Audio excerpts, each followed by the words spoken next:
สวัสดีเจ้าสวัสดีทุกท่านนะเจ้าคลิปนี้ก็มาเจอกันนะเจ้าเนาะจอผักกาดนะเจ้าของกินคนเมืองวันนี้นะเจ้าจอผักกาดล้ำนะเจ้าเนาะหลังจากที่เราต้มกระดูกหมูเรียบร้อยแล้วนะเจ้าเนาะก็ตำเครื่องนะเครื่องก็จะมีอย่างมีหอมแดงนะกระเทียมนะแล้วก็กะปิเนาะที่ขาดบ่ได้ก็คือถั่วเน่าแผ่นพิงนะเจ้าเนาะพิงคือหอมๆนะแล้วก็จากนั้นพอตั้งน้ำให้เดือดนะตั้งต้มกระดูกไว้แล้วนะ พอน้ำเดือดเราก็เอาน้ำพริกใส่ลงไปนะที่ต่ำไว้เนาะใส่ลงไปนะเจ้าเนาะก็จากนั้นก็ทำใส่ผักกาดเข้าไปเนาะถ้าน้ำเดือดนะใส่ผักกาดเข้าไปนะเจ้าเนาะแล้วก็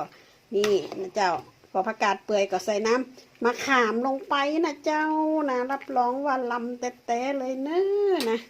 จอผักกาดบ้านเฮานะเจ้าเนาะมากินจอผักกาดด้วยกันนะเจ้าพอหลังจากที่เสร็จสับเรียบร้อยปิดแก๊สเรียบร้อยนะเจ้าเนาะก็ใส่หอมเจียวนะกระเทียมเจียวนะเจ้าใส่เข้าไปตัวเนื้อนะรับรองว่าลำแต้ๆนะเจ้าจอผักกาดคนเมืองนะเจ้าเนาะนี่จอผักกาดล้ำนะเจ้าเหมาะแต้ๆเลยลำแต้ๆเลยเจ้า